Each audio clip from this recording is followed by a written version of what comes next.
Et c'est l'heure de respirer. De respirer un petit peu. Nous partons pour la campagne, l'Auvergne, Bouessais précisément, où se trouve Fanny Agostini. Bonjour Fanny. Bonjour Mathieu. C'est notre rendez-vous à la ferme tous les matins.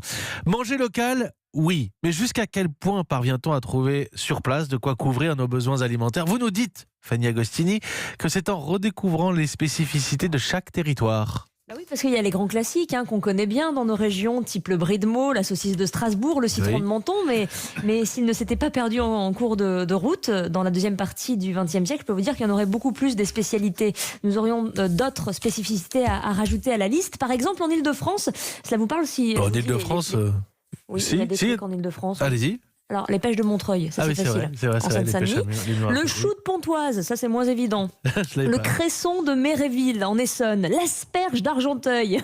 Alors, autant de spécificités franciliennes qui à l'époque donnaient de belles productions, mais aujourd'hui devenues peau de chagrin. Alors je vous parle de l'Île-de-France, Mathieu, mais je pourrais comme ça vous citer d'autres régions partiellement déplumées de leur identité. Et pourtant, des chefs s'emparent de cette tendance des circuits courts pour réhabiliter leur territoire. Oui, il y en a plein. Je vais vous citer le cas de Florent, dans le nord de la France, chef étoilé, jusque boutiste, parce que chez lui, à part le sel de Guérande, tout vient des Flandres dans son restaurant. Pas question d'utiliser du poivre ni d'épices venant du bout du monde. Non.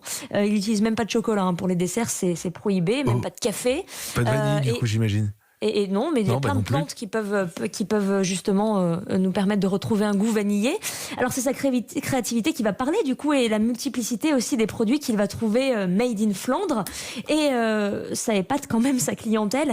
Ce qu'il se dit, lui, c'est que c'est terminé la cuisine fusion qui mélange des ingrédients qui viennent de tous les continents pour épater la galerie. Ça, c'était la tendance d'avant. Aujourd'hui, la mode, c'est d'utiliser les techniques du monde en cuisinant les pépites cachées de nos régions. Et pour cela, il faut presque faire un travail d'enquête pour retrouver la trace de ce qui poussait auparavant.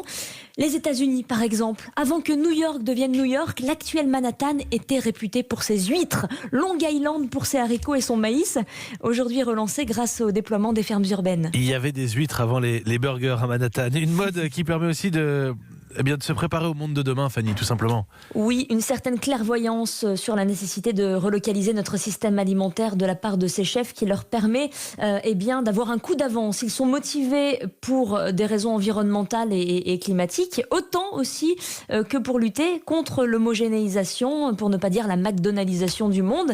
Ils inventent un nouveau style en devenant des terroiristes, Mathieu, pour la bonne cause. Eh bien écoutez, on apprend des choses au contact de la nature et on s'ouvre l'appétit aussi avec Fanny.